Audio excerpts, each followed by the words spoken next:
मुरादाबाद में भारतीय किसान यूनियन भानु के राष्ट्रीय अध्यक्ष भानु प्रताप आज मुरादाबाद पहुंचे। मीडिया से बातचीत के दौरान उन्होंने किसानों के हक में बड़ी बात कही। भानु प्रताप ने कहा कि किसान आज भी सरकार की नीतियों के चलते कर्ज में डूबा हुआ है। उन्होंने सरकार से किसान आयोग के गठन की मांग करते हुए कहा कि जब उद्योगपति अपने बनाए कार या हवाई जहाज की कीमत खुद तय कर सकता है तो किसान को भी अपनी फसलों के दाम तय करने का अधिकार मिलना चाहिए। उन्होंने कहा कि गेहूं, धान या गन्ना हर फसल की कीमत सरकार तय करती है, जबकि असली मेहनत किसान की होती है। भानु प्रताप ने कहा कि यही किसान विरोधी नीति किसानों को कर्जदार बना रही है। उन्होंने आगे कहा कि सरकार किसानों का संपूर्ण कर्ज माफ करे और किसान आयोग को फसलों के दाम तय करने का अधिकार दिया जाए। लटूर सिंह नाम गांव यही मुरादाबाद की कांट से है। हाँ बोलो सर, आज मुरादाबाद पहुंचे हैं, किस सिलसिले में पहुंचे हैं, क्या? मैं भानु प्रताप सिंह, राष्ट्रीय अध्यक्ष भारतीय किसान यूनियन भानु और राष्ट्रीय अध्यक्ष किसान क्रांति दल हूं। ये श्री लटूर सिंह गुर्जर हैं।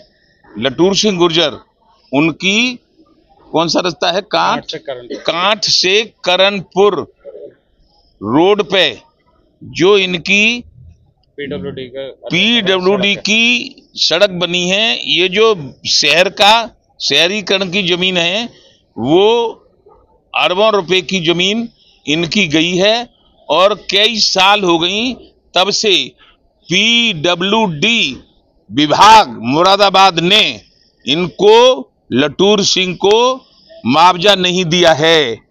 अब ये भारतीय किसान भानु के पदाधिकारी बने तो इन्होंने मुझे जानकारी दी, तो मैं डीएम साहब के पास आया हूं ये कहने कि डीएम साहब को मैंने माननीय ब्रजेश पाठक जी, उप मुख्यमंत्री माननीय संजय प्रसाद जी, प्रमुख सचिव गृह और माननीय मुख्यमंत्री को यहां भी दिया है और उनसे कहलवाया है कि इनका लटूरी सिंह, जो लटूर सिंह किसान हैं, उनका मुआवजा दिलवा दीजिएगा पीडब्ल्यूडी से।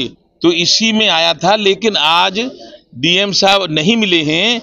एडीएम साहब ने, जितेंद्र सिंह एडीएम साहब मिले हैं, उन्होंने कह दिया है कि हम डीएम साहब से कह देंगे और इनका लटूर सिंह का पूरा मुआवजा जो मीटरों के हिसाब से मिलना है वो पूरा मुआवजा का हिसाब लगा के पूरा मुआवजा मिलेगा।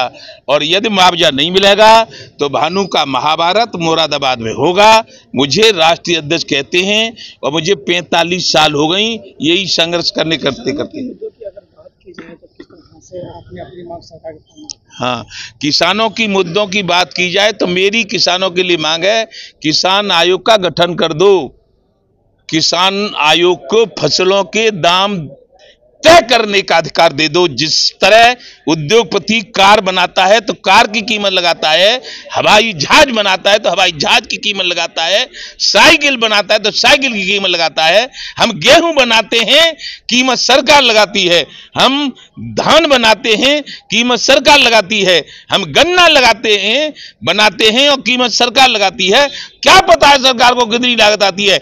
इसी गलत फहमी में, इसी किसान विरोधी नीति के कारण में किसान कर्जदार हो गया है।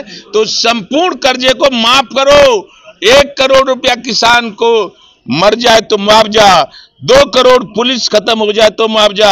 और जो मीडिया चौथा स्तंभ होता है लोकतंत्र का, कहीं रिपोर्ट लेने में, जैसे चिल्ला बॉर्डर पे घायल हुए थे, तभी से हमने मांग की है कि यदि मीडिया घायल हो जाए तो 2 करोड़ मुआवजा और यदि शहीद हो जाए तो 4 करोड़ मुआवजा। क्यों कि लोकतंत्र का चौथा स्तंभ है, पहला राज्यपाल का, दूसरा कार्यपाल का, तीसरा न्यायपाल का, चौथा मीडिया। मीडिया ठन पाल, उसको तो कोई कुछ देता नहीं, मजा मारे झम्मन झटका साए हुसैनी। ये तो लोकतंत्र वैसे ही चौथा स्तंभ है। तो हमने मांग रखी है यदि घायल हो जाए तो 2 करोड़ और शहीद हो जाए तो 4 करोड़। और जिनके बल पे थल सेना, जल सेना, वायु सेना, बॉर्डर सिक्योरिटी फोर्स, सीआरपीएफ ये शहीद हो जाए देश को आजाद करने में, तो इनको, इनके परिवार को 5-5 करोड़ मुआवजा दिया जाए। सरकार कह रही है हम जहाज को देंगे प्राइवेट में, हम रेल को देंगे प्राइवेट में, हम बिजली को देंगे प्राइवेट। क्यों दोगे प्राइवेट में? उद्योगपतियों को बढ़ाओगे? नहीं, सारी चीज सरकारी रहनी चाहिए। यदि ऐसा नहीं होगा तो भानु प्रताप सिंह को, भारतीय किसान भानु को पूरे देश में आंदोलन छेड़ना पड़ेगा। सर, यूपी सरकार को जो इलाहाबाद हाईकोर्ट है उसने निर्देश दिया है कि जो तालाब या जो सार्वजनिक जगह है वहाँ पर जो निर्माण है उसे हटाया। मुरादाबाद में गागन नदी के पास जमकर अतिक्रमण हो रहा है, अवैध निर्माण हो रहा है, क्या कहेंगे, क्या लगता है? हम ये कह रहे हैं जो यूपी सरकार को आदेश दिया है कि जो तालाब घेरे गए हैं, जो नदियां घेरी गई हैं, जो नहर घेरी गई हैं, जो सरकारी जो चरागाह थे वो घेरे गए हैं, सबको खाली करवाया जाए। ठीक है, थैंक यू।